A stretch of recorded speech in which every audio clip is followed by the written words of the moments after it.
mayat Tuhan gimana? Baca dulu Yohanes 4 sekarang waktu Allah itu adalah roh. Oke. Tuhan itu adalah Baca. roh. Yohanes 4 ayat 24. Ya, berarti waktu dia jadi mayat roh ini keluar. Ya toh? Roh ini keluar. Dua dalam dirinya, ada ilahi dan ada manusia. Nah, berarti kalau dia mati roh ini kan keluar. Yang matinya manusianya. Manusia. Firman itu Yohanes 1 ayat 14. Iya. Firman telah mati ini. Firman itu menjadi manusia. Manusia Firman yang mati. Rohnya tidak pernah mati. Roh ini yang pernah mati. Roh ini nggak mati. Roh ini nggak mati.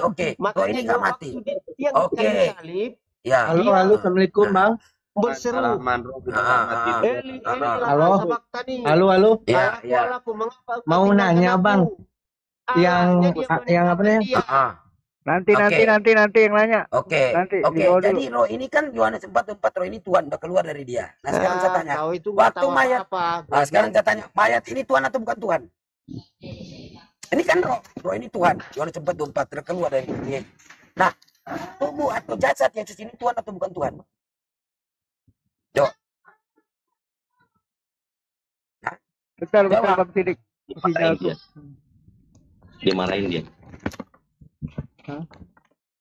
Rahman dimarahin. Rahman lagi dimarahin. Ini kan roh ini Yohanes 4 Tuhan itu roh. Oke, keluar dari tubuh Yesus. Nah, mayat ini Tuhan atau bukan Tuhan? Jenazah ini, mayat Yesus. Tuhan atau bukan Tuhan?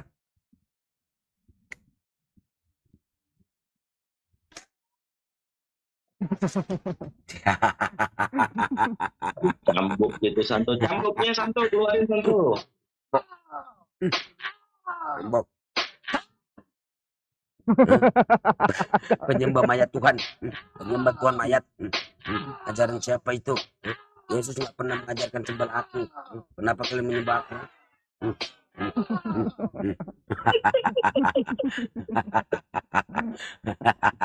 Tawa iblis goblok.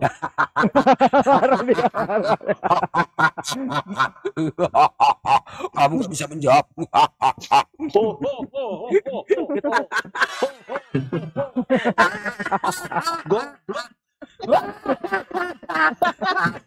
Sekarang saya tanya,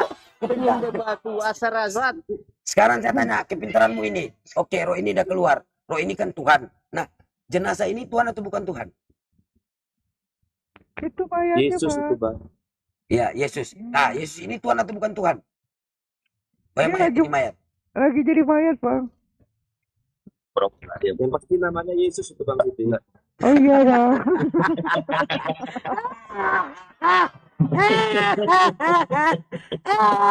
Nangis.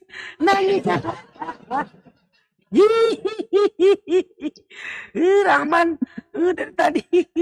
Kasihan dulu. Aduh, Masya Allah ini.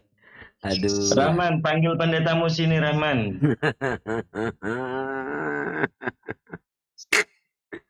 Aduh. Man. Aduh. Namanya udah berubah bang Sudi, tetap Yesus. ABCD malam. Islam. Oh, Islam ya. Salam. Ntar yang Islam nanti ya, yang Islam. Nanti gantian ya teman-teman ya. ABC. ABC. Ya, ABC. Selamat malam. Dari tadi saya nyimak aja sih, sebenarnya lucu sih jadinya. Apa yang mau kamu sampaikan, silakan 2 menit. Enggak sih, cuman mau nyampein saya sih sebenarnya agnostik ya, jadi saya enggak. Oh, agnostik. Iya. Lanjut. Jadi ya oke. Pertanyaan saya gini aja sih, maksudnya gimana kalian bisa yakin kalau agama kalian tuh yang benar gitu, terus agama lain yang salah? Oke, inna dina indallahil Islam, itu data Mbak, ada di Al-Quran. Agama yang diridhoi Tuhan pencipta alam semesta ini Islam. Di situ datanya. Oke? Lanjut. Nah, itu ada buktinya nggak? Itu data. Karena kayak saya sering dengar itu sih. Oke. Ya, iya buktinya mana? Agnostik ini pemahamannya ini tidak percaya agama, tapi percaya Tuhan itu ada kan? Bukan percaya sih. Jadi kita itu lebih kayak mempertanyakan gitu. Jadi kita bisa terbuka kalau kita salah, terbuka juga kalau kita memang benar. Jadi lebih kayak gimana ya jelasinnya? Kayak Tuhan itu bisa ada tapi bisa enggak gitu. Oh, kayak tadi. Kalau berarti kayak tadi, ya berarti kayak Yesus tadi. Ada dia kala jadi Tuhan, terus dia nggak jadi Tuhan gitu. Begitu kalau Tuhan. Itu jelas agnostik nggak percaya. Kita pelan-pelan, kan kita pelan-pelan. Dari Tuhan aja nggak percaya. Siapa tahu terselamatkan. Nah, saya pikir kalau agnostik itu berarti Anda ateis, bukan agnostik. Kalau agnostik itu kan tidak percaya agama, tetapi percaya Tuhan, betul? Enggak. Justru salah pemahamannya kayak gitu. Jadi agnostik itu juga ada 4 tipe. Ada agnostik teis, ada agnostik ateis, ada gnostik teis. Kalau gnostik teis itu biasanya yang memang orang-orang beragama, contohnya kayak orang Islam, orang Kristen, Hindu gitu. Anda di tipe mana? Ini masuknya ke Anda di agnostik kalau mana? Saya masuknya ke agnostik teis. Apa penjabarannya? Kalau agnostik teis itu yang tadi saya bilang, jadi kayak Tuhan itu bisa ada tapi bisa juga nggak ada gitu. Tuhan bisa ada, bisa juga nggak ada. Dalam artian? Dalam artian semua ini yang kita kira kebenaran itu sebenarnya belum tentu kebenaran, tapi hanya asumsi dari manusia sendiri saja. Tuhan bisa ada dan tidak. Berarti Anda ambigu dong. Anda melihat orang pendek, Anda melihat orang tinggi tapi pendek. Ambigu. Atau bagaimana? Bukan ambigu juga, jadi lebih kayak mempertanyakan eksistensi aja gitu. Oh, eksistensi. Pernahkah Anda dengar satu manusia yang pernah melihat wujud Tuhan? Pernah, tapi ya seperti yang saya bilang tadi, tidak ada bukti kebenarannya. Itu yang bikin... Gini, di dalam Bible itu mengatakan ya, kalau di dalam Al-Quran udah jelas loh. Laisa kamitslihi syai'. Terus Quran surat Al-An'am ayat 103 itu memang Allah tak bisa dideteksi dengan panca indera manusia. Itu konsisten Al-Quran mengatakan itu. Tetapi maaf kata kalau dalam Bible dikatakan bahwasannya Tuhan itu tak bisa dilihat juga. Yohanes 5 nomor 37, Keluaran 3 nomor 20, Keluaran 33 nomor 20. Tetapi di dalam Bible juga mengatakan pernah dilihat gitu loh. Berarti nggak konsisten data-data itu. Maaf ya sebelumnya. Tunggu sedikit ya, 1 detik. Nah, pertanyaan saya, tunggu, pertanyaan saya. Pernahkah ada satu manusia yang pernah melihat Tuhan ini menciptakan bumi? Anda jawab coba. Maaf tadi putus-putus, kenapa? Bisa diulang? Pernahkah ada nggak satu manusia yang pernah melihat Tuhan menciptakan langit dan bumi? Makanya itu nggak ada kan? Ada. Tapi Anda meyakini Tuhan itu ada, betul? Ya enggak kan? Kan saya bilang saya agnostik, makanya saya nggak yakin. Loh, juga. Anda mengatakan tadi, Anda meyakini Tuhan ada, terus Anda meyakini juga Tuhan itu tak ada, begitu? Bukan berarti Anda nggak ada prinsip. Mempertanyakan kalau memang nggak ada, ya nggak ada, kan gitu. Kalau memang ada, ya ada. Berarti dalam prinsip Anda, dalam pribadi Anda, memang Anda nggak konsisten juga, nggak konsisten pribadi Anda, betul? Bukan nggak konsisten. Loh, prinsip itu kan mengikuti, prinsip itu kan mengikuti sifatmu. Betul tidak? Oke. Iya toh? Berarti Anda selama hidup ini, pelin-pelan gitu. Betul? Ya, semua orang pasti pernah ada fase-fase di mana mereka pelin-pelan nggak sih? Enggak, begini. Di dalam pelin-pelan ini sesuai dengan prinsip Anda, kayak gitu kan? Tuhan itu ada tapi sebenarnya nggak ada. Let's say, benar, seperti itu. Lalu? Jadi kebanyakan Anda ini memang pelin-pelan gitu. Betul? Dalam 100% kehidupan Anda, ya 95% berarti Anda pelin-pelan dalam hidup, betul? Oke, boleh. Misalnya, let's say ya benar. Oke, terus? Nah, makanya poin sebenarnya ini, kalau Anda menarik bahwasanya Tuhan itu ada tapi tidak ada, itu penjabaran Anda seperti apa, coba? Bukan ada tapi tidak ada, karena kalau dari... Gimana? Saya kan udah coba belajar kayak sejarah-sejarah agama gitu ya. Tapi kalau yang saya simpulkan dari semuanya ini sebenarnya agama itu sebenarnya awalnya diciptakan oleh manusia agar manusia itu berbuat baik. Karena ya seperti yang kita tahu awal-awal tuh manusia barbar kan. Agama pertama itu Hindu, tapi Hindu ini juga bisa dibilang banyak negatifnya. Bukan negatif soal itu untuk orang Hindu, mohon maaf. Tapi kita banyak yang dibilang kita lagi diskusi, Mbak. Gitu. Kenapa? Mangga ya lagi diskusi, nggak apa-apa. Iya, kekurangannya itu misalnya contohnya kasta. Nah, abis itu langsung ada temuan baru, bukan temuan sih, Siddhartha Gautama yang tadinya Hindu jadi Buddha karena dia tidak suka dengan sistem kasta-kasta tersebut. Tapi kalau misalnya saya juga baca dari sejarah. Nanti aku sedikit ya Bang Sidik, setelah Bang Sidik ya. Silakan. Iya, misalnya lanjut kalau lanjut dulu aja. Iya, kalau misalnya dari sejarah Islam, jadi sebelumnya tuh Islam yang saya tahu itu nggak ada kan. Cuman karena ada seseorang yang bernama Muhammad, dia yang menyebarkan agama itu yang kalau saya baca profilnya memang dia orang yang luar biasa gitu ya, sama seperti Yesus juga. Kalau saya baca itu juga profilnya dia juga orang yang luar biasa, sehingga banyak pengikut-pengikutnya yang sekarang menjadi pengikut agama seperti Islam dan juga Kristen kayak gitu. Tapi kalau misalnya dibaca dari sejarah-sejarahnya, sebenarnya bukti yang menyatakan Tuhan itu ada tuh sebenarnya nggak ada gitu. Jadi yang saya bingung kenapa sekarang orang-orang beragama terutama di era modern sekarang yang di Indonesia ya. Kalau di luar negeri sih sekarang udah lumayan banyak ya, kayak ateis, agnostik gitu tuh udah banyak banget. Karena ya boleh aku sedikit ya, pemikirannya banyak juga yang kayak saya, karena kayak memang selama ini tuh semuanya itu dari asumsi manusia, kayak bahkan Tuhan sendiri juga tidak pernah menampakkan dirinya juga kan di depan manusia. Mbak, boleh kita ngobrol sebentar ya Mbak? Boleh. Oke. Silakan, saya open aja ini mumpung lagi. Aku manggilnya enaknya siapa nih Mbak, siapa? Panggil Kak aja atau ABC aja. Ini hostnya yang ngomong hostnya. Wan Abi. Selamat malam Kak, siapa namanya Kak? Wan Abi. Wan, panggilnya siapa Wan?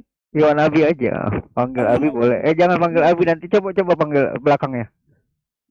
Gimana? Coba panggil belakangnya. Abi? Ya Umi, ya sebentar. Jadi sorry, ketawa kan. Tapi ini kita ngomong santai aja ya, maksudnya jangan ada yang. Iya enggak ya, oke. Kita lagi ini. Iya, gini. Saya posisinya cuman. Iya, Bang Dito jangan ketawa. Oke, ini Mbak siapa enaknya aku manggil? Nggak mungkin Mbak ABC, gitu kan nggak enak. Siapa yang manggilnya ya? Penny aja deh, Penny. Mbak Penny ya, oke. Mbak Penny, aku sedikit aja ya.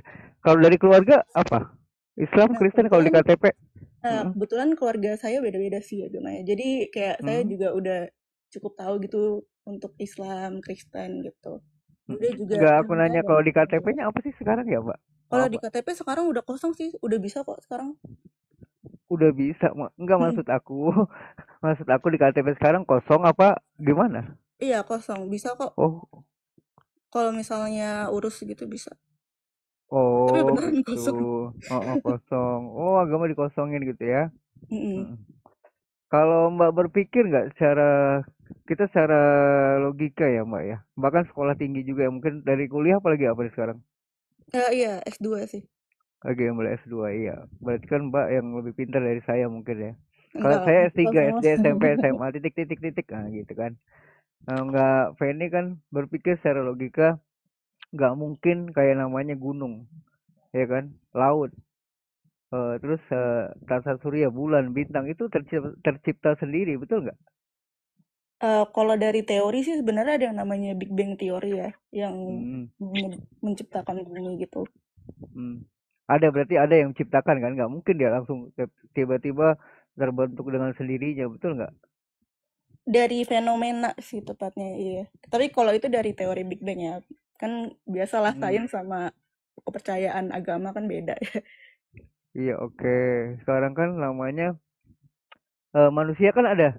Ngapain sih dia hidup di dunia, tahu nggak tujuannya apa? Iya kan, pasti dia nggak mungkin manusia itu nggak hidup di dunia itu pasti ada tujuan. Kita kan hidup paling lama 63 tahun ya kan. Itu kalau lebih kan berarti istilahnya udah diberikan kelebihan sama yang menciptakan alam semesta ini gitu loh. Iya, gimana kalau pendapat saya menurut Mbak masuk akal nggak? Kenapa, sorry? Kalau pendapat saya menurut Mbak masuk akal nggak? Yang mana tuh manusia diciptakan gak ada tujuan? Manusia ini kan hidup di dunia paling 63 tahun. Kalau lebih itu berarti kan dia istilahnya diberikan kelebihan sama yang menciptakan alam semesta. Setuju nggak? Itu kalau nyampe 63 tahun kan gitu. Kita nggak tahu 5 menit ke depan kita akan mati kan, kita nggak tahu juga, betul? Iya, betul. Kalau setuju atau enggak sih ya sejujurnya enggak juga sih, karena ya memang kita dilahirkan karena orang tua kita nikah gitu. Sebenarnya untuk tujuan pasti ya kita juga ya udah hidup karena kita hidup. Oke. Mbak mikir nggak sih kalau nanti kita mati itu nanti kita bisa dibangkitkan lagi apa enggak gitu? Mikir nggak? Nah, itu salah satu konsep yang entah kenapa saya agak gimana gitu dengan agama. Karena kalau di agama manapun, seperti yang saya tahu ya, sebenarnya agama ada banyak sih, ribuan kan. Cuman mayoritas agama itu pasti di kitabnya diajarkan bahwa nanti pada akhirnya kita mati akan ada akhirat. Akhiratnya itu bisa surga atau neraka. Nah, menurut saya itu sangat tidak adil ya. Kalau memang pencipta itu ada, kenapa dia menciptakan manusia untuk pada akhirnya dia kelompokkan menjadi dua kelompok tersebut di akhirat. Seperti kelompok yang masuk surga, masuk neraka. Menurut saya itu nggak adil sih.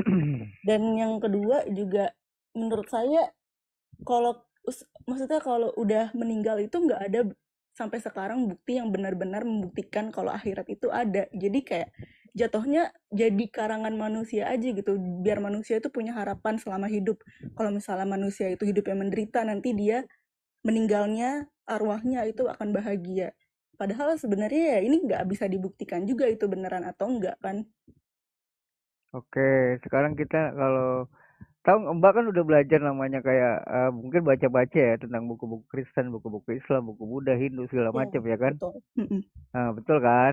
Oke, dari sekian banyak yang itu ada nggak sih di situ namanya kayak misalnya Islam artinya apa, terus Buddha artinya apa? Di situ ada nggak yang namanya ada keselamatan di situ dari Iya. agama itu? Dari Mbak yang Mbak pelajari? Rata-rata yang saya tahu emang gitu sih, tujuannya kan keselamatan ya. Kalau di Buddha itu yang saya tahu memang awalnya itu agama bukan dibuat, awalnya itu agama berdiri itu karena Siddhartha Gautama itu dia ingin mencari sesuatu untuk melepaskan penderitaan gitu, karena awalnya dia melihat orang-orang menderita yang tadinya dia orang kaya, pangeran tinggal di istana, pas keluar dari istana itu dia lihat orang-orang ternyata ada yang nggak seberuntung dia, makanya dia mencari kebenaran sih kalau iya oke. Kalau di menghilangkan penderitaan. Oke, udah saya tangkap, Mbak. Udah. Jadi kalau di Islam gitu ada konsep namanya Tuhan menciptakan makhluknya. Itu akan nanti akan di situ kan ada tujuannya gitu. Tujuannya. Tapi tujuannya kan pasti hidup yang kekal gitu kan. Kalau di mencari surganya Allah Subhanahu wa taala gitu loh, Mbak. Nah, itu tujuannya makanya diciptakan jin dan manusia untuk beribadah kepadaku. Itu bahasa Indonesianya gampangnya gitu. Jadi nggak mungkin hidup di dunia ini nggak ada tujuannya gitu loh. Kalau di dalilnya gimana inna sholati wa nusuki wa mahyaya wa mamati lillahi rabbil alamin tuh kok. Ya kan sungguhnya matiku hidupku ibadahku hanya untuk Tuhan pencipta alam semesta Allah Subhanahu wa taala gitu. Jadi ada nggak mungkin kita nanti mungkin pasti makanya ada namanya kita di Islam itu percaya dengan hal-hal gaib, percaya dengan kodo dan kodar gitu. Ada makanya nanti kita percaya namanya akan dibangkitkan kembali setelah kematian, tapi itu ada masanya gitu loh. Jadi nggak mungkin gitu ya. kalau dia begitu. Iya, dikubur juga, di dalam kubur itu juga ada masa di saat kita nanti ditanyakan gitu. Siapa Tuhanmu? Sebentar. Siapa Tuhanmu? Siapa nabimu? Apa kitabmu? Nah, itu ada namanya penyiksaan dari malaikat di situ. Bentar, Bang Nusar jangan dinaikin dulu, Bang Sidik. Aku lagi ngomong-ngomong ini. Begitu loh, Bang. Mbak ini. Oke, terus gitu. Iya kan? Ada namanya. Iya, itu kalau di Islam itu udah pasti, Mbak. Itu pasti orang-orang Islam itu percaya namanya siksa di dalam kubur itu loh. Mbak kan pernah lihat itu di Indonesia tuh film-film. Itu nanti iya kan? Betul kan? Iya, teman saya ngomong Muslim juga bilang. Iya, di Muslim gitu, Mbak. Itu udah pasti percaya namanya hal-hal nanti siksa kubur itu percaya orang Muslim. Kalau nggak dia nggak percaya dia bukan Muslim, dia kan bukan Islam gitu. Gitu. Mungkin lanjutin Bang Dito dan yang lain silakan. Dari aku itu. Izin Santo, Kang Dito dulu ya. Ini saatnya kita berdakwah karena lawan diskusi kita bukan Kristen tapi dari Gnostik ya. Sedikit memberikan referensi untuk edukasi ya teman-teman yang di bawah juga. Mungkin koreksi kalau saya salah, adik siapa nggak tahu namanya ya. Secara terminologi agnostik itu adalah orang yang memiliki pandangan bahwa ada atau tidaknya Tuhan tidak dapat diketahui, betul ya? Betul sekali. Okay. Lamanya agnostik yaitu gnostik, ya. Oke. Kalau saya boleh menyampaikan kebenaran tentang agama saya, Di Islam kita semuanya mengenal bahwa kita beragama itu pasti mempunyai pedoman. Sebentar aku kasih tahu Mbak Feni, Bang Dito ini dulu seorang Kristen tapi dia pernah juga belajar agama lain. Lanjut. Oh, oke, bagus. Iya, sekarang dia mualaf. Sekarang dia Islam. Oh. Lanjut, silakan. Aku bukan promosi. Ini kenyataan. Ini kenyataan. Kita diskusi santai aja. Oke, saya lanjutkan. Jadi gini, adik siapa ya? Anonim lah saya bilang. Feni aja. Oh, Feni ya, adik Feni. Orang beragama itu pasti mempunyai pedoman atau pegangan, ya. Tidaklah agama ini ada kalau tidak ada pedoman atau pegangan. Pegangan ini petunjuk. Kalau di Islam sudah pasti Anda pernah belajar mengenai kitab sucinya orang Islam, yaitu Al-Quranul Karim, ya. Nah, untuk sejarahnya bagaimana Al-Quran ini ada, tidaklah mungkin semua orang yang percaya bahwa Allah Subhanahu wa Ta'ala sebagai Tuhan yang menciptakan seluruh alam. Jadi kita sudah diperkenalkan kalau sudah memegang petunjuk Al-Quran sudah pasti mengimani, yaitu Allah Subhanahu wa Ta'ala tidak ada Tuhan selain Allah, la ilaha illallah wa asyhadu anna Muhammadar Rasulullah. Itu adalah kuncinya dulu. Kalau orang Kristen bilang, ya saya tidak ke Kristen dulu lah.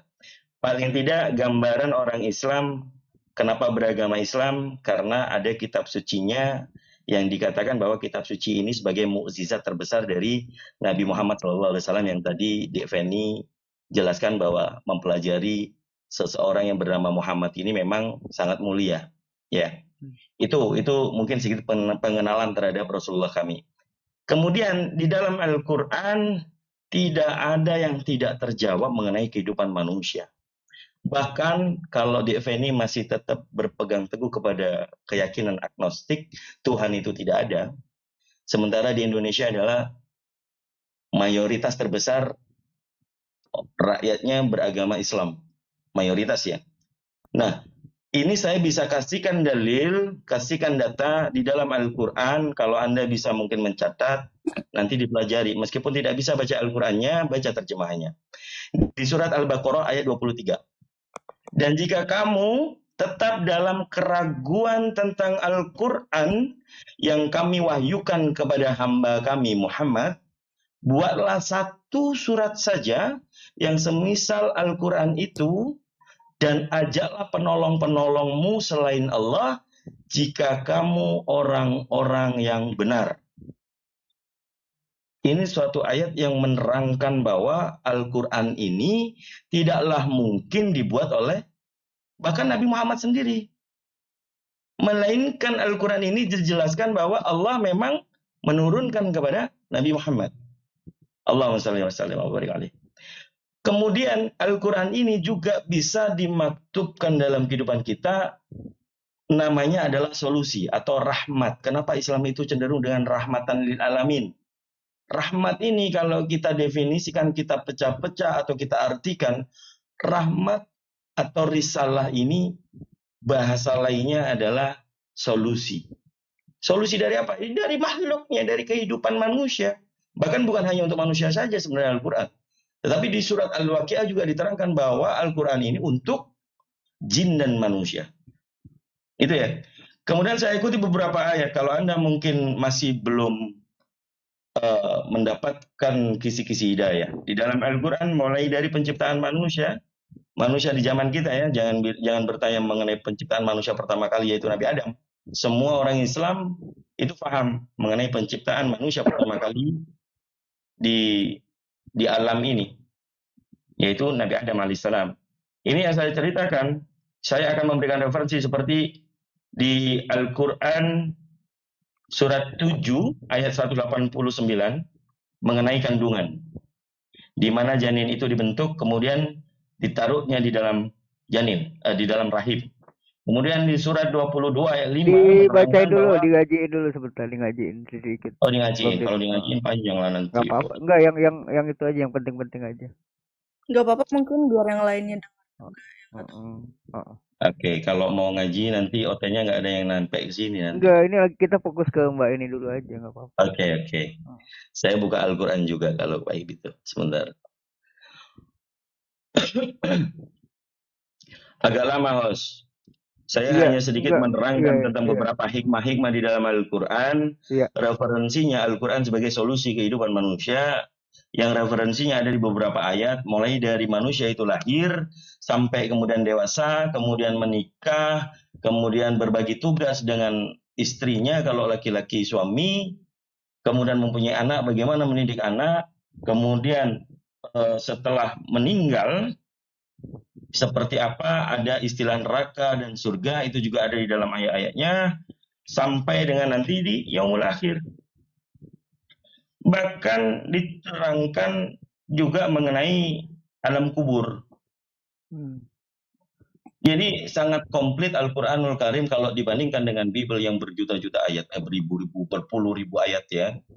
Tetapi kontradiksinya banyak, apalagi sudah diterangkan kepada kami bahwa kitab-kitab sebelumnya bukan berarti salah, tapi kita cukup mendengarkan di dalam ayat itu, seperti kitab Taurat yang diturunkan kepada Nabi Musa, kitab Zabur diberikan kepada Nabi Daud, dan kitab Injil diberikan kepada Nabi Isa alaihissalam atau Jesus. Sangat komplit, Dinda Penny. Jadi maksud saya, kalau Anda memang masih berpeguh teguh dengan keyakinan sebagai agnostik yang tidak memahami Tuhan, coba renungkan pada saat Anda tidur nanti malam, kemudian pagi nanti bangun. Dari situ coba Anda renungkan siapa yang melelapkan, kemudian membangunkan. Itu tidak mungkin manusia itu sendiri. Kalau orang Islam, sebelum tidur dia baca doa, setelah bangun tidur dia baca bersyukur, yaitu alhamdulillah masih diberikan kesempatan untuk hidup. Dan ternyata tidur itu juga belajar untuk mati, di mana kita sudah tidak mengingat apapun yang terjadi pada saat kita tidur. Kalau dikasih mimpi, itu namanya bunga tidur katanya. Saya rasa itu mudah-mudahan bisa memberikan sedikit kisi-kisi bahwa kenapa orang Islam mempunyai agama Islam, kemudian pegangannya adalah Al-Quran. Di dalam Al-Quran menjelaskan tatanan kehidupan manusia itu sendiri, bahkan mengimani hal yang gaib juga, bahwa kita hidup berdampingan dengan makhluk halus. Oke, sebelum ke Bang Adik ABCD, kita ada Feni, Bang Tidik, Feni. Oke, silakan Bung Zahri, silakan Ustaz, lanjut. Iya. Bang Jari, Bang Ataku boleh, silakan. Bang Zahri sama Bang Ataku. Kamu waktumu ada kan, Mbak Ade Feni? Iya. Kenapa? Kamu waktumu ada ya kan? Oh, ada banget. Oke. Oke, nanti Dek Feni kita ke Ustadz Zahri dulu sama Bang Ataku baru lanjut ya. Langsung boleh. Silakan. Cuma dikit Mbak Feni. Pertama, apa yang disampaikan Bang Wan tadi memang menjadi dasar utama untuk membuktikan keberadaan Tuhan. Jadi keberadaan sesuatu yang ada sekarang ini tidak mungkin ada dengan sendiri, tidak mungkin. Itulah yang menjadi dasar awal, pasti ada pencipta. Pasti ada yang menciptakan, pasti ada yang mengadakan. Jadi dari tidak ada menjadi ada, dari tidak ada menjadi ada, pasti ada yang mengadakan, Mbak Feni. Tidak mungkin perkara yang tidak ada itu kuasa mengadakan dirinya sendiri, tidak mungkin. Jadi alam semesta ini, ketidakadaan ini tidak mungkin kuasa mewujudkan dirinya sendiri, tidak mungkin. Pastilah ada esensi yang mengadakan, yaitu Tuhan.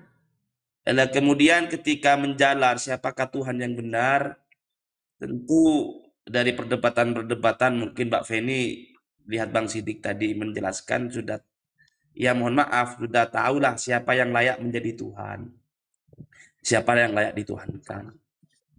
Seperti itu Mbak Feni. Jadi itu jadi dasar awal untuk meyakinkan bahwa Tuhan itu ada.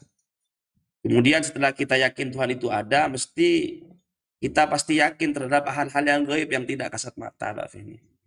Keberadaan jin, keberadaan malaikat, dan seterusnya. Ya mungkin itu saja sekelumit dari saya, Mbak Feni. Mohon maaf atas kekurangan. Ya, terima kasih atas waktunya Bang Wan, dan mohon maaf. Terima kasih. Iya, makasih Bang juga. Ataku, assalamualaikum. Bentar ya, Feni ya, bentar ya. Kita dengerin Ustadz aku. Oke, nanti saya nanya nggak apa-apa ya? Boleh, silakan. Nanya yang banyak boleh, silakan. Oke. Silakan Bang Ataku. Ya, saya tertarik dengan alasan kenapa tidak mempercayai agama. Salah satunya tentang kejadian langit dan bumi yang mengatakan bahwa adanya teori Big Bang.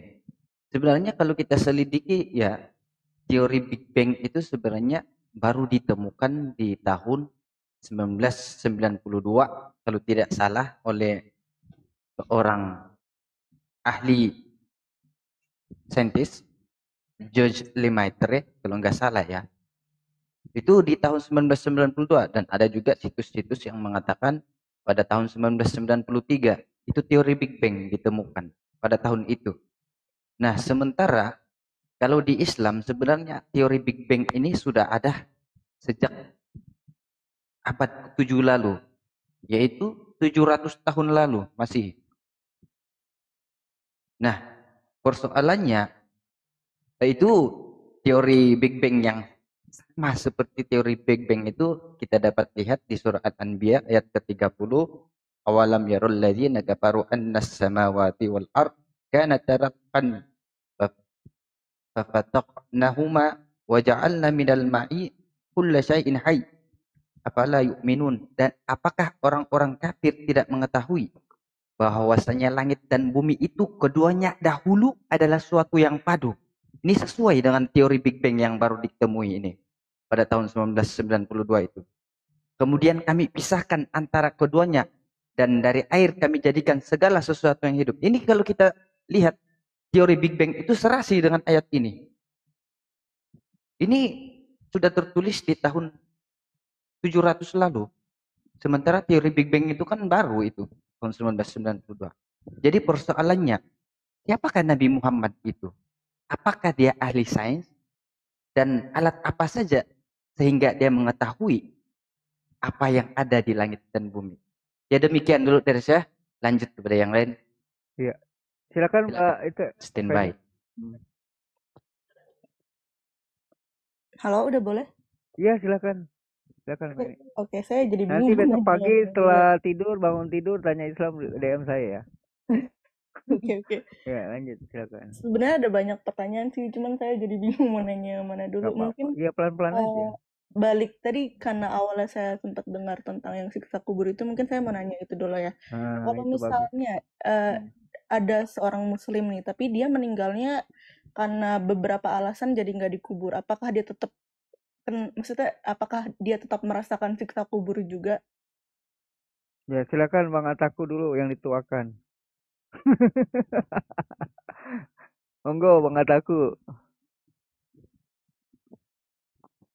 Maksudnya gimana ini?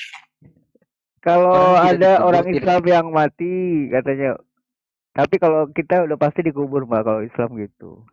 Tapi Mbak bilang tadi kalau misalnya nggak dikubur, apakah dia nanti merasakan siksa kubur juga apa enggak gitu? Kalau misalnya orang yang kecelakaan gitu, misalnya meninggal terbakar gitu, jadi tidak seperti jadi arang gitu. Orang yang misalnya meninggalnya di laut gitu, nggak ditemukan, itu dia hilang gitu ya.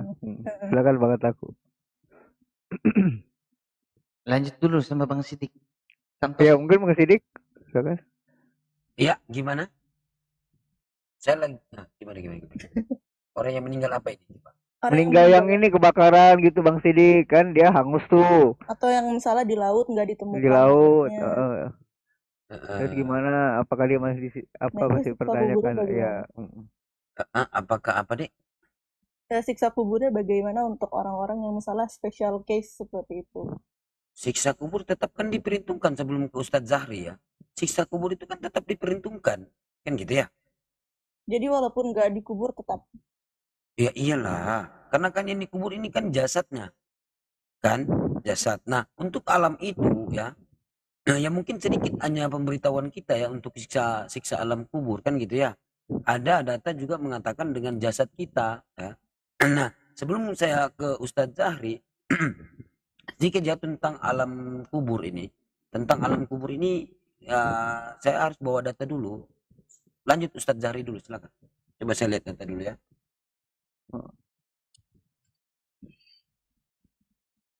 Naik Ustadz Arif kerja. Ya.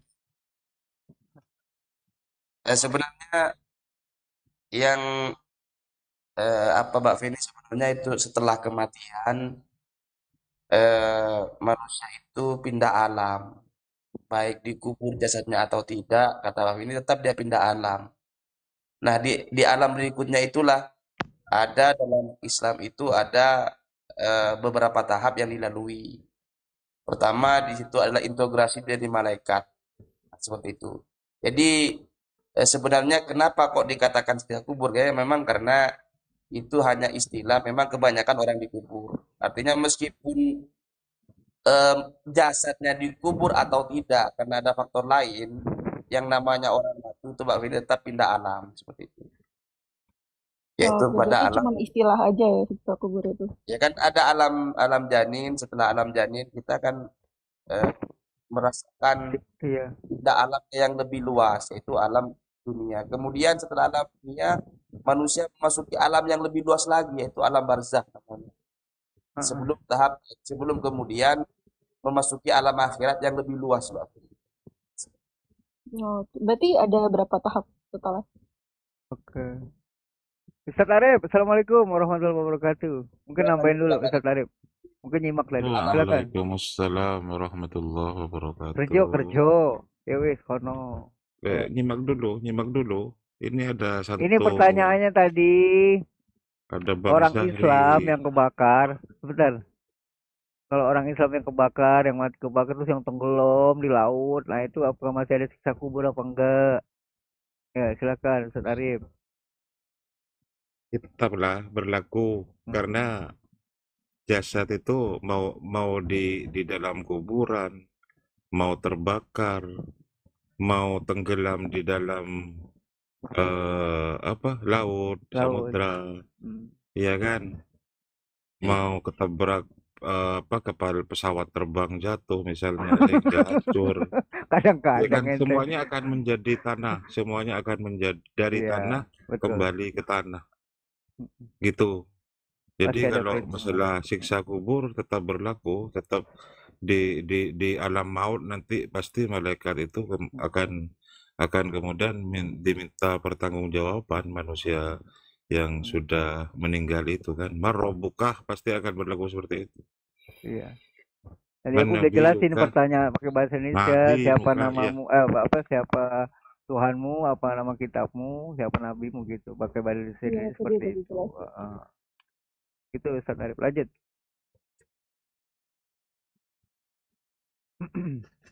Apalagi deh, soalnya saya lagi buka sains ini tentang sains misalnya tentang semut yang ada di dalam Al-Quran kan gitu ya. Terus tiba-tiba pertanyaan itu muncul kan gitu tentang alam kubur ya. Saya nggak mau usul adab ya, maksudnya ini ada ustadz saya di situ ya, di sini gitu loh. Tapi pemahaman saya memang seperti itu adanya gitu loh. Jadi istilahnya kalau kita terbakar ya atau kita tenggelam, tulang kan kita itu ada ya.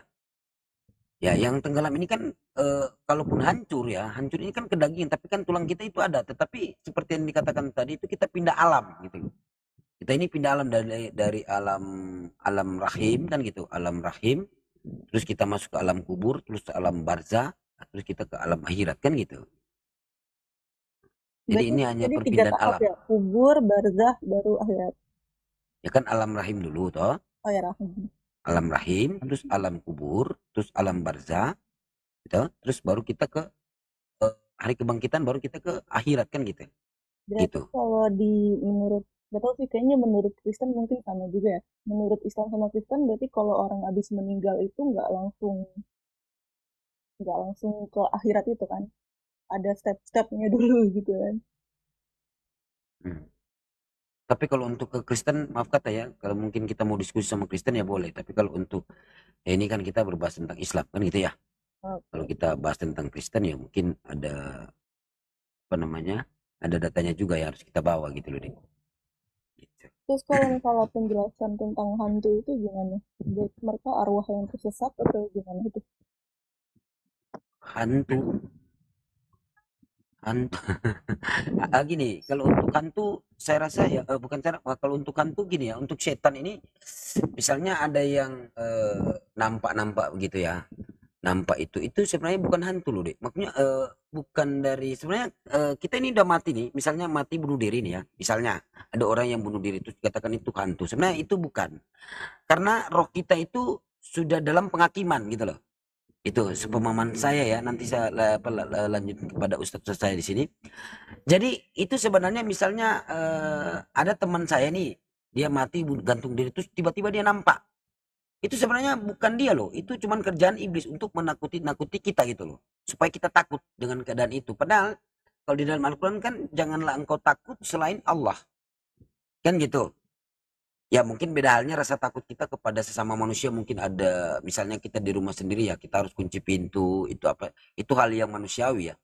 Untuk jangan sampai ada perampok yang masuk. Itu lain cerita lagi. Sama dengan takut dengan hal-hal seperti itu. Nah, jadi di situ kita nggak bisa takut selain Allah. Jadi untuk hal-hal seperti itu nggak ada. Itu hanya iblis atau setan yang menyerupai fisik orang yang mati itu. Terus menampakkan diri. Supaya kita itu takut selain Allah. Nah, itulah godaan-godaan setan termasuk. Gitulah. Mungkin itu sepemahaman saya. Mungkin kalau ada yang salah bisa ditambahkan sama ustadz-ustadz saya di sini. Mungkin seperti itu. Ya, lanjut Fen. Oke, berarti itu sama sih waktu itu seperti teman saya yang Kristen, saya pernah tanya soal itu juga. Dan mereka bilangnya ya kayak gitu juga sih, iblis menyerupai manusia. Cuman kalau yang kayak praktek santet gitu-gitu gimana ya? Karena kan sekarang seperti yang saya tahu ya, banyak tuh orang-orang yang praktisi-praktisi seperti itu, tapi mereka masih bawa-bawa agama. Oke. Bawa agama Islam. Untuk santet, oke, di dalam Quran memang ada tertulis tukang tenung ya. Nah, oke. Tukang tenung itu memang ada, tukang tenung. Tapi ingat, Allah yang maha berkehendak. Ya tahu? Jadi misalnya santet ini dia menyantet ya tahu? Misalnya kena gitu loh. Tetapi ingat, yang memberi penyakit itu adalah Allah. Bukan si orang yang menyantet itu. Kan gitu. Nah, itu adalah ujian bagi kita. Bagaimana cara kita itu untuk menyikapi hal-hal itu tersebut. Jadi kalau misalnya ya kita ada yang santet terus Allah izinkan kena nih. Ini istilahnya Allah izinkan kena. Lah itu cobaan untuk kita.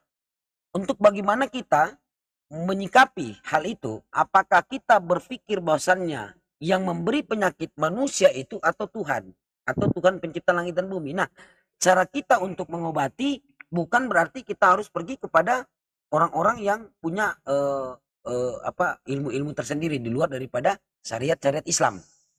Nah itu kan ada tata cara supaya kita nggak keluar dari syariat. Tata cara itu apa?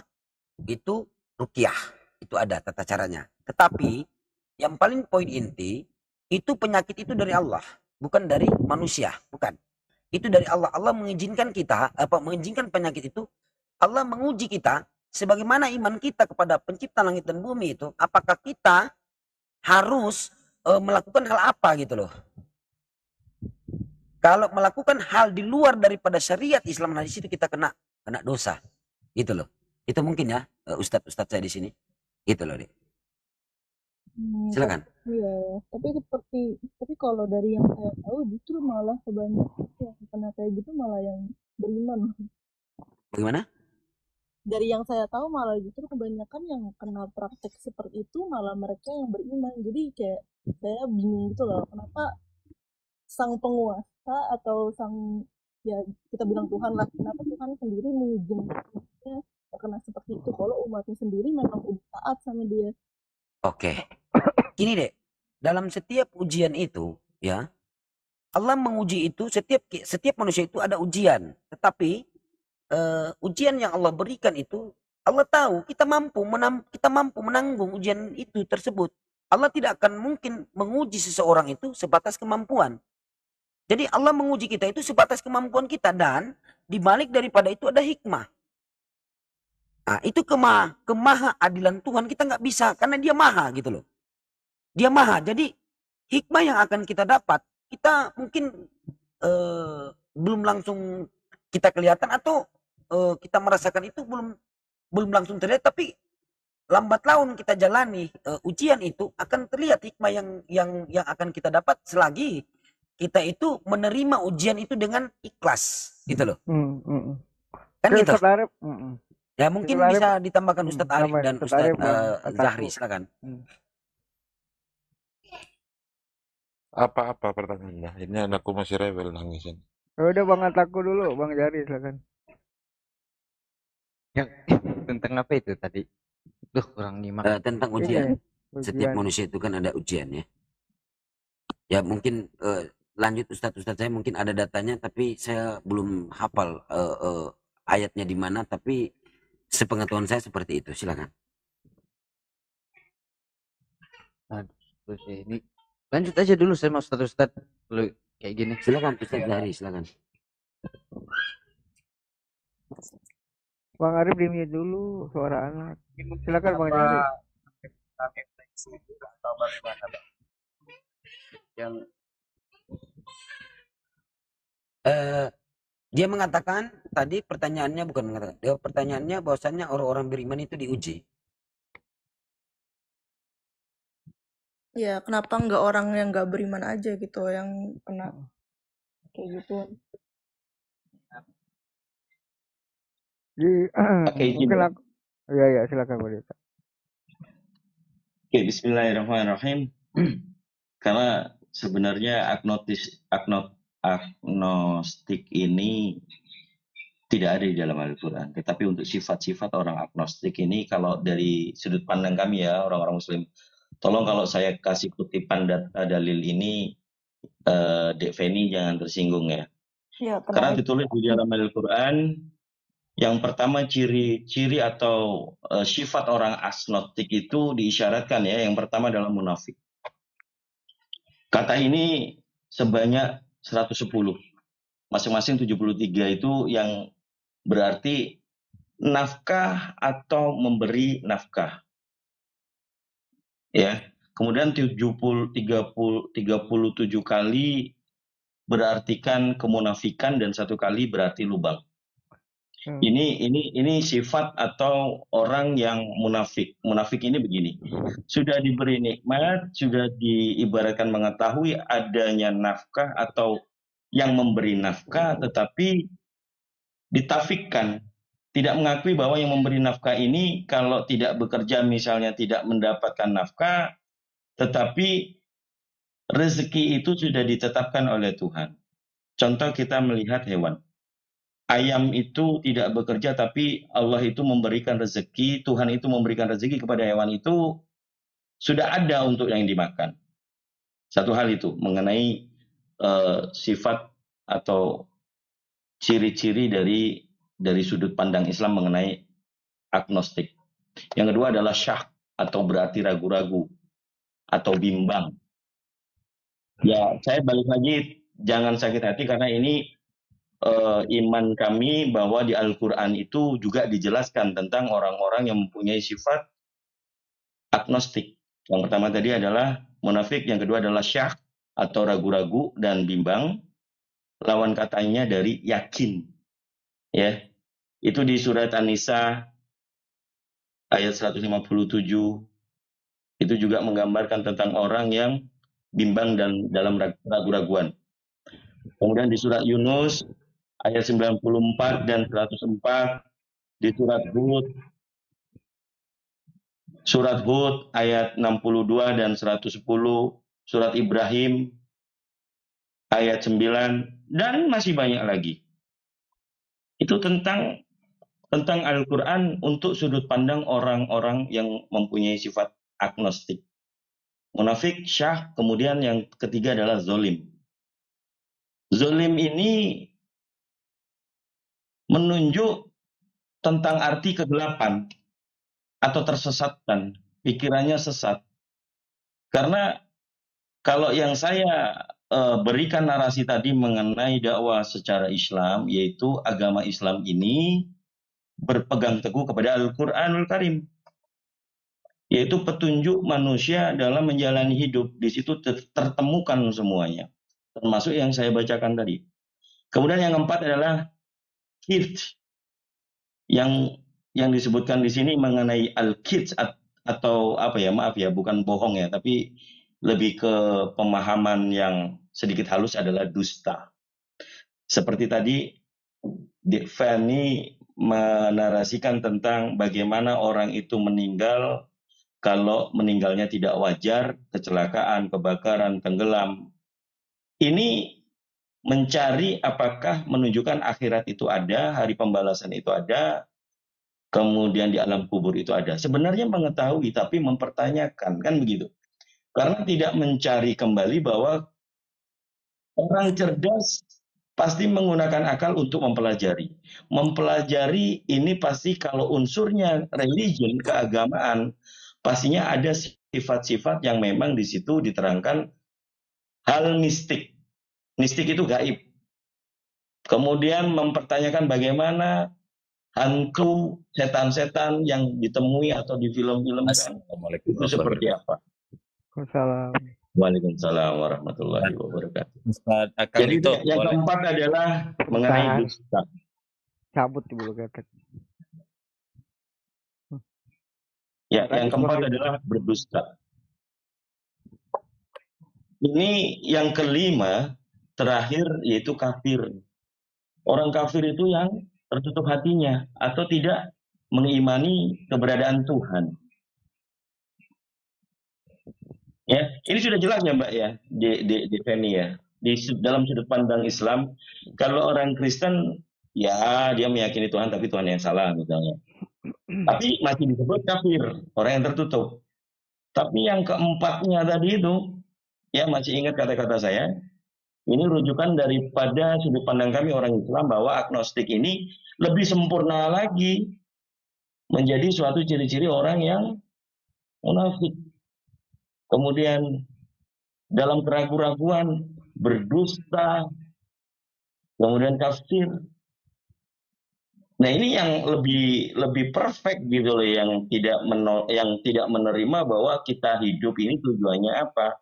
Tanpa tujuan kalau misalnya tidak mengimani atau mendapatkan hidayah atau mungkin tidak berpikir secara kita sebagai makhluk, bahwa tadi yang diterangkan oleh saudara saya Bang Zahri, ada istilah ada karena tidak ada, yang tidak ada pastinya ada. Kalau agnostik hanya bertanya, mungkin nggak, sampai nanti mati pun itu akan bertanya, mungkin nggak. Saya rasa itu di sini ini kalau lintas agama memang kita lebih cenderung sangat tertarik dengan yang beragama diskusinya. Kalau tidak beragama, ya mohon maaf kata-kata saya agak sedikit kasar. Ini sudut pandang saya. Mungkin kami semua yang Muslim, ya. Itu aja dulu, host. Thank you. Ya, makasih. Silakan Bulu Ketek. Silakan. Mbak Fani, boleh saya tanya? Ini nggak apa-apa, saya nggak usah pakai waktu. Mbak Fani awalnya dari agama apa? Awalnya? Awalnya saya dari Buddha. Buddha, oke, saya jelaskan secara Buddha. Kebetulan saya hafal juga ini. Ya, atau dari Konghucu bisa, dari Hindu. Siraba, bukan ya? Hah? Bukan ya? Siraba, bukan. Ngomongnya gitu, bukan. Raba apa sih? Oh, bukan. Ya, sampai gue tarik jenggot lo ya, host ya. Ada gini, dalam agama Buddha, ketika Sang Buddha mengajarkan Karaniya Metta Sutta, saya bacakan Karaniya Metta Sutta, Sukino Wakemin Hontu Sabisata Bawantu Sukitata, yang sering oleh salah satu tokoh figur di Indonesia dibacakan ini karena beliau pun agama Buddha ya. Bahwasanya setiap makhluk harus berbahagia, betul gitu Feni ya, dalam agama Buddha ya, dalam Karaniya Metta Sutta ya. Hal ini dijelaskan juga dalam Ratana Sutta, Atanitya Sutta, Atanitya Parita ya. Gini, sebenarnya kalau konsep seperti yang kamu tanyakan tadi, kenapa sih orang yang beriman diuji? Itu menjadi catatan penting. Karena kita bahas dulu dalam agama Buddha, karena basicnya kamu Buddha. Dalam agama Buddha ada 3 sekte besar di situ. Ada Vajra di situ, ada Mahayana di situ, ada yang Theravada di situ. Kebetulan saya belajar yang Theravada, Kanon Pali. Udah. Pernyataan tentang roh ini, apakah dalam agama Buddha mempercayai roh? Jelas mempercayai. Kalau tidak mungkin ada yang namanya Sutra Karaniya Metta Sutta dalam bahasa Pali. Betul ya? Fani ya? Udah. Lalu bagaimana? Gimana? Iya, dari kepercayaan Buddha, betul. Iya, Karaniya Metta Sutta. Sudah saya bacakan tadi sutranya. Udah. Bagaimana konsepnya dalam Islam? Dalam Islam mempercayai juga dalam surah An-Nas, Allah Subhanahu wa taala berfirman bahwasanya minal jinnati wannas, sesungguhnya itu jin itu atau setan itu dari jenis golongan jin dan manusia. Setan itu dari golongan jin dan manusia. Minal di situ min dari. Udah. Masalah tadi hantu tadi, adakah hantu? Di dalam keyakinan Islam, setan itu bisa berwujud apapun, bahkan manusia itu bisa menjadi setan. Paham ya? Penyebutannya ya, dari secara sifatnya. Iya kan? Hah? Kenapa? Iya kayak bulu ketek. Masuk hati lo, usah.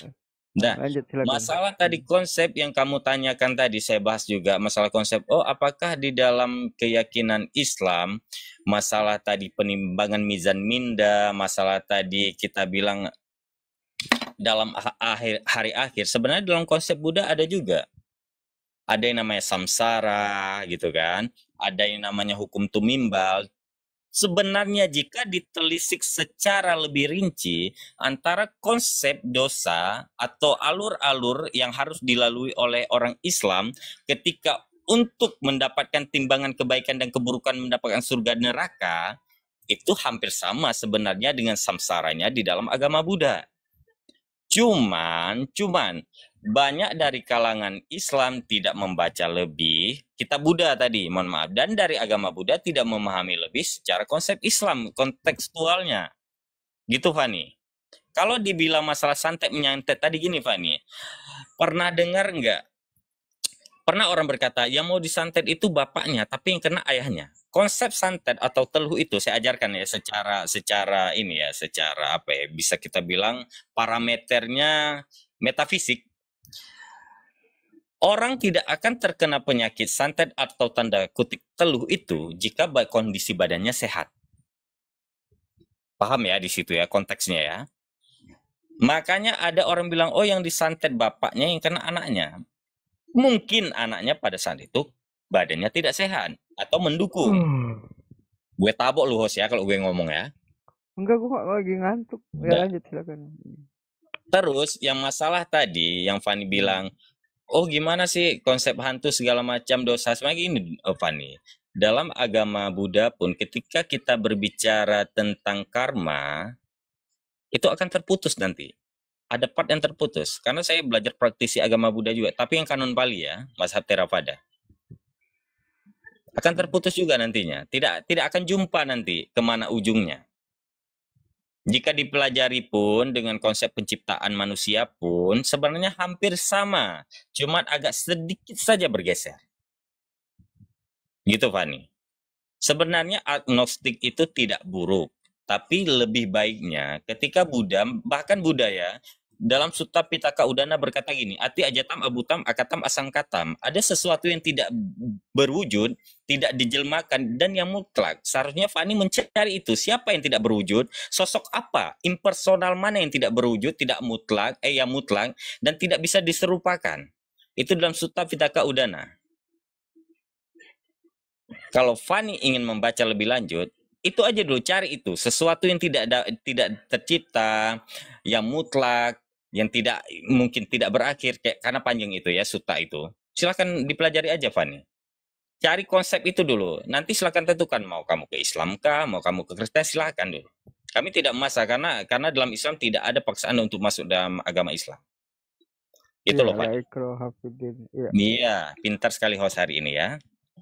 Silakan Fani mungkin mau komentar dulu. Iya, justru karena selama ini karena saya mempertanyakan itu sih jadinya sampai sekarang agnostik.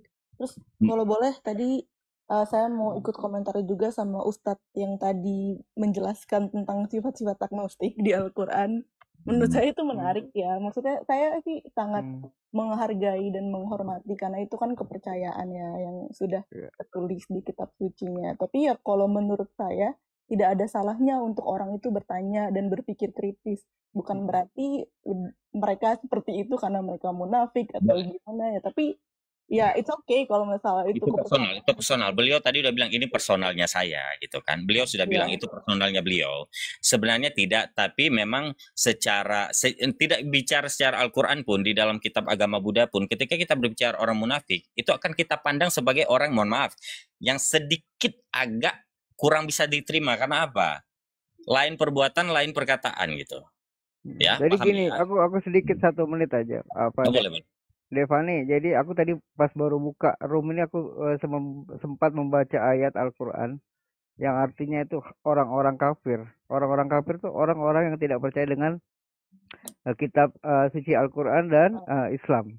Itu termasuk orang-orang kafir. Jadi mohon maaf gitu. Itu bahasanya mungkin menurut orang yang nggak mengerti itu kasar, tapi nggak menurut Islam.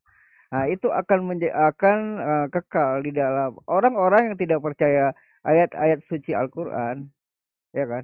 Dia akan kekal di dalam neraka. Itu tadi yang aku baca. Di surat Al-A'raf ayat berapa aku lupa tadi, tapi sempat aku baca itu. Jadi aku penjelasan untuk orang-orang yang kafir. Orang-orang kafir ini apa aja? Yang pasti yang tidak percaya dengan Al-Quran dan Islam, gitu loh. Paham. Jadi, ya Mbak Fani? Itu masuk ke dalam kategori kafir gitu, Mbak. Nah, itu personal aja, beliau udah bilang tadi personal. Jadi jangan makanya kadang orang-orang Kristen agama yang lain mereka terhina. Padahal kafir itu bahasa Islam, bahasa kita yang mengetahui gitu. Jadi jangan orang tidak percaya dengan ayat-ayat suci Al-Quran dan Islam. Dia akan kekal di dalam neraka. Dan sebentar, kalau di neraka itu kekal, jadi bukan setahun 2 tahun, Mbak. Selama-lamanya gitu. Selama-lamanya gitu. Lanjut, silakan. Cuman kalau orangnya nggak percaya sama neraka kan ya beda lagi pandangannya. Iya, itu Mbak Fani gini. Makanya dia bilang ada tujuan hidup di dunia ini. Mbak Fani. Makanya diciptakan manusia. Mbak Fani. Kenapa? Nah, gini. Ada orang berkata, "Oh, tidak percaya neraka." Pertanyaan saya gini, jika neraka itu benar, apa yang akan dilakukan oleh orang yang tidak percaya? Jika neraka itu benar. Nah. Ini gini loh, saya kalkulasikan gini loh. Ini gini loh. Ini agama, ini kita bicara agama yang ada di Indonesia dulu. Betul. Agama Katolik, Kristen Protestan gitu ya, Konghucu, Islam, terus ada Buddha, ada Hindu. Ada akhirat kalau di agama ini kita masukkan di sini. Itu tadi, bentar Bang. Tadi udah ada ngomong akhirat, berarti udah ada percaya ya. Pasti ya percaya ya, Mbak. Ya, lanjut. Bukan silakan. Percaya, tapi kan maksudnya agama-agama ini membicarakan. Iya, semua agama itu pasti iya, betul. Iya. Lanjut ya. Bukan percaya maksudnya. Iya, yang ada yang punya agama. Gini, siapa Fani? Gini Fani. Kalau dalam konsep agama Buddha, apakah tidak percaya? Bahkan Buddha sendiri mengatakan bahwasanya adanya nirvana. Apakah nirvana di sini? Nah, apakah nirvana di sini gitu kan? Nah, dalam Sutta Pitaka Udana yang saya sebutkan tadi ada ati ajatam abutam akatam asam katam. Siapakah sosok impersonal ini? Itu yang menjadi pertanyaan kita. Ketika memang adanya nirvana, ketika adanya hukum tumimbal, di manakah ini akan menjadi konsepnya? Makanya saya bilang tadi akan terputus, tidak akan nyambung, tidak akan membentuk 360 derajat. Tidak akan membentuk gini loh. Ketika kita menaruh di sini di hari Sabtu dia lahir. Ketika kita ikut aliran itu tidak akan nyampe ke hari Sabtu, di hari Jumatnya akan terputus. Paham tidak? Tidak akan menyambung ke hari Sabtu lagi. Paham ya maksudnya? Nah, makanya saya bilang tadi coba dikonsepkan dulu, kamu cari dulu. Kami tidak ada pemaksaan dalam agama Islam. Terserah Mbak Fani nanti mau kemana terserah. Seperti yang dibilang host tadi, tidak ada paksaan dalam agama Islam. Coba cari dulu apa yang disebut dalam Sutta Pitaka Udana itu, ati ajatam abutam asam katam itu tadi. Kalau Mbak Fani dari agama Hindu, saya bisa menjelaskan dalam agama Hindu, bahkan Maha Mercunjaya Stapa pun bisa saya bacakan, saya pun hafal. Itu loh Mbak Fani. Sebenarnya terserah mau Mbak Fani nanti kemanapun, itu hak Mbak Fani, personalnya Mbak Fani. Yang dimaksud mencari itu maksudnya mencari gimana ya? Coba dulu, apakah yang dibicarakan yang sesuatu yang mutlak yang tidak tercipta ini? Apa ini? Nanti baru ke konsepnya akan kita temukan. Oh ternyata ini yang disebut di kitab gue gitu. Oh ini yang pernah disebut di kitab yang pernah gue pelajari dulu gitu. Pasti kita akan menuju, jika ada sesuatu yang tidak diciptakan, dijelmakan, oke lah kita bilang ucuk-ucuk tanda kutip Tuhan lah. Berarti ada sesuatu yang akan dilakukan oleh Tuhan, yang diperintahkan oleh Tuhan, dan mendapat ganjaran dari Tuhan, menjadi apa dan seperti apa. Itu sebenarnya konsepnya. Bahkan orang ateis pun, saya tidak bicara agnosis, bahkan orang ateis pun akan berada pada titik itu, ketika dia mengatakan bahwasanya, oh ini tidak ada Tuhan, akan berada juga di titik yang memang mereka akan mengakui sebuah kekuatan tapi tidak melegitimasi nama Tuhan itu. Paham ya? Paham ya Mbak Fani ya? Oke. Sebenarnya yang bikin gimana ya, yang bikin ganggu tuh kayak mohon maaf ya sebelumnya. Tadi kan ada sempat dibilang ya kalau kenapa umat-umat beragama ini percaya sama Tuhan karena mereka percaya dunia ini ada yang menciptakan gitu ya. Kayak kan tadi sebelumnya dibilang semuanya pasti ada penciptanya. Nah, lantas Tuhan sendiri itu yang menciptakan siapa kalau gitu? Nah, gini Mbak Fani, saya hafal. Gini Mbak Fani, agama Hindu, Jainisme, dan Buddha itu lahirnya di mana? Di daratan mana? Ayo. India ya? Nah, seperti juga itu, Islam, Kristen, Yahudi, lahirnya di mana? Timur Tengah. Ya. Dekat-dekatan itu, dekat-dekatan tuh. Arab dengan Arab Saudi dengan Palestina itu dekat-dekatan tuh. Dah. Sekarang gini loh, kalau Mbak Fani membaca dalam kitab agama Buddha ini, mohon maaf ya kepada agama-agama lain, malahan di situ Buddha pernah menyebutkan kata Brahman. Brahman itu siapa? Brahma. Brahma itu siapa? Yang dianggap pencipta di Buddha Brahman. Nah, ada lagi nanti sosok Brahman. Paham ya? Paham ya Fani? Gini loh Fani, sebenarnya mohon maaf umat-umat yang ada di bawah ini. Lahirnya agama Buddha, ketika kamu baca seluruh kitabnya, saya udah baca. Dhammapada saya sudah baca gitu kan. Saya udah baca itu. Ada part-part di mana mohon maaf, Buddha, dalam agama Buddha juga melakukan uji atau mohon maaf gimana bahasanya ya? Melakukan gimana bahasa gampangnya biar tidak tersinggungnya?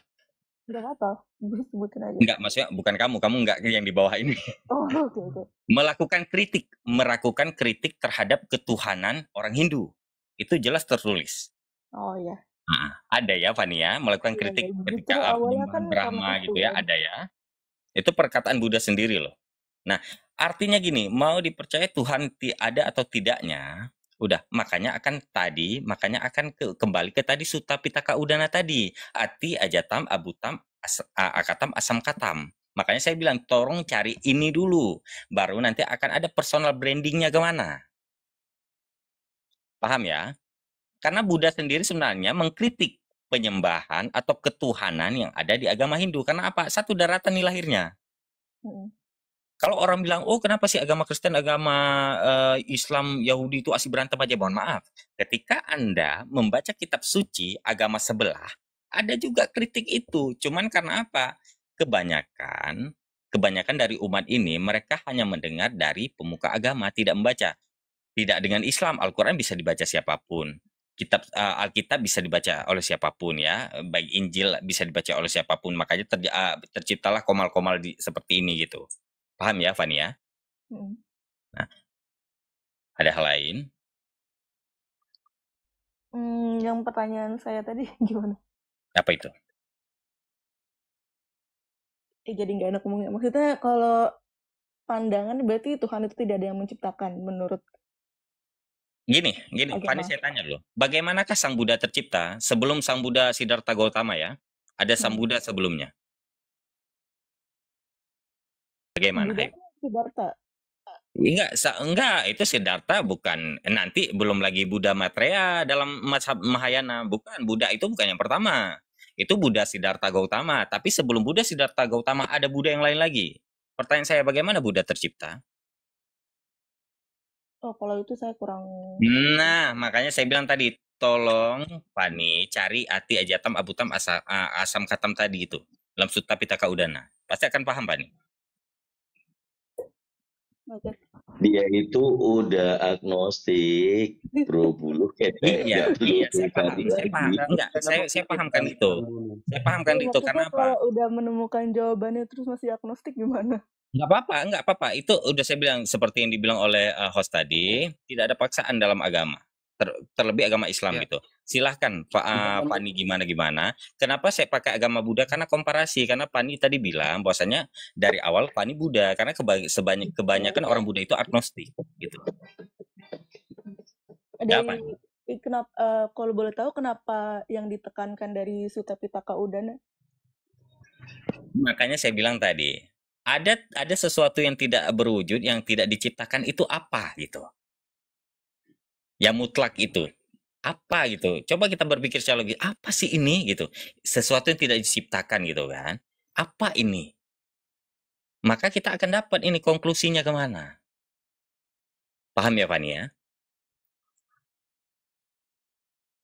Tapi dia ada. Tapi tidak tercipta, mutlak dia. Namsu tapi taka udana. Paham ya? Fani? Oke. Bisa nyambung dikit Bang. Boleh, silakan. Iya, mohon maaf ya. Ya gini Mbak Fani, terkait tentang narasi sampean bahwa apakah Tuhan tercipta. Pertama, ketika Tuhan tercipta itu akan menimbulkan mata rantai yang tak terputus. Ketika Tuhan tercipta, maka yang menciptakan Tuhan pasti ada yang menciptakan. Terus seperti itu.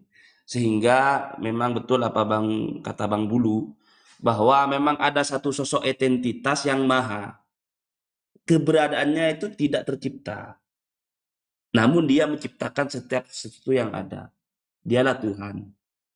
Kemudian Tuhan sang pencipta alam semesta itu digambarkan seperti apa oleh agama-agama Islam dan agama yang lain. Tentu penggambaran tentang Tuhan pencipta alam itu sesuai apa yang ada di kitab suci, Mbak Fani. Jadi penggambaran Islam tentang Tuhannya mencipta alam semesta ini ada di Al-Quran. Kemudian penggambaran tentang Tuhan pencipta alam semesta di kitab lain ada di kitabnya. Kemudian ketika Mbak Fani bingung mana sih agama mana yang pas di dalam menggambarkan Tuhan pencipta alam semesta. Jadi dalam Islam itu Mbak Fani, Tuhan pencipta itu cuma satu. Kalau kita narasikan dua, mungkin maka pasti timbul pertengkaran atau timbul bagaimanalah itu.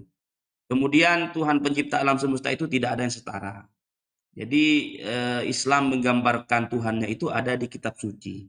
Apakah pas? Nanti Mbak Fani pikir-pikir sendiri. Kemudian mungkin tadi kan kita debatnya berawal dari dialog tentang ketuhanan Kristen. Jadi sebenarnya Mbak Fani, mohon maaf ini menyinggung sedikit.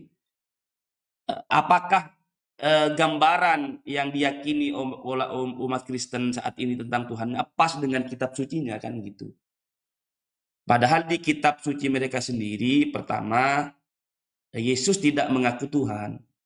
Kemudian dalam banyak kesempatan Yesus sendiri menyangkal dirinya Tuhan dengan bukti dia mengaku dia tidak memiliki sifat ketuhanan. Mungkin kalau sering saya bawa adalah Yohanes 5 nomor 30 di mana Yesus mengaku sendiri bahwa dirinya bukan Tuhan. Dirinya tidak bisa berbuat apa-apa. Tuhan itu harus memiliki sifat kuasa itu mutlak. Ketika Yesus mengaku dia tidak bisa berbuat apa-apa, maka kata kuncinya itu tidak bisa. Nah, ketika dia mengaku dirinya tidak bisa, dengan otomatis dia, dengan kata lain, dia menyangkal dirinya bukan Tuhan. Jadi jangan paksa. Jangan paksa yang bukan Tuhan menjadi Tuhan. Seperti itu. Walhasil, pertama Mbak Fani, Tuhan itu menciptakan alam semesta dan semuanya, bukan Tuhan yang diciptakan oleh kita.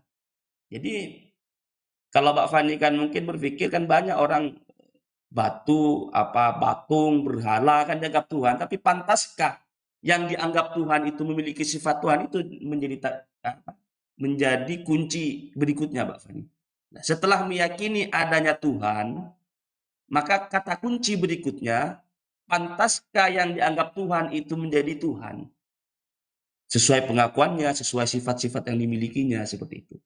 Ya mungkin seperti itu apa yang saya sampaikan, mohon maaf. Terima kasih Bang Pak. Udah gitu Mbak Fani ya. Gini Mbak Fani, satu lagi sedikit saya tambahkan. Banyak teman-teman di bawah bilang gini kan, kenapa nggak dibawa ke Islam gini loh teman-teman. Bagaimanapun jika hatinya tidak tersentuh dengan keimanan, tidak percaya pada Islam, gimana pun kamu menarik dia di leher, nggak akan masuk. Biarkanlah dia menentukan sendiri, karena pun Mbak Fani sopan tadi diskusi dengan kita. Udah, Mbak Fani sangat sopan diskusi. Beliau bertanya, kita jawab sesuai dengan kaidah ilmu yang kita pahami. Dah, gini Mbak Fani. Saya tidak ada paksaan di sini. Jika memang Mbak Fani ingin menemukan one God atau siapa Tuhan itu, coba lihat dulu Tuhan mana yang memang berlogika ketika dipikir dalam agama.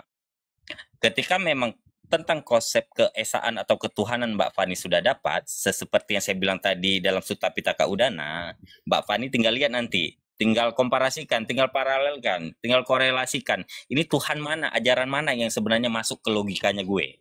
Nah, setelah itu silakan Mbak Fani pilih.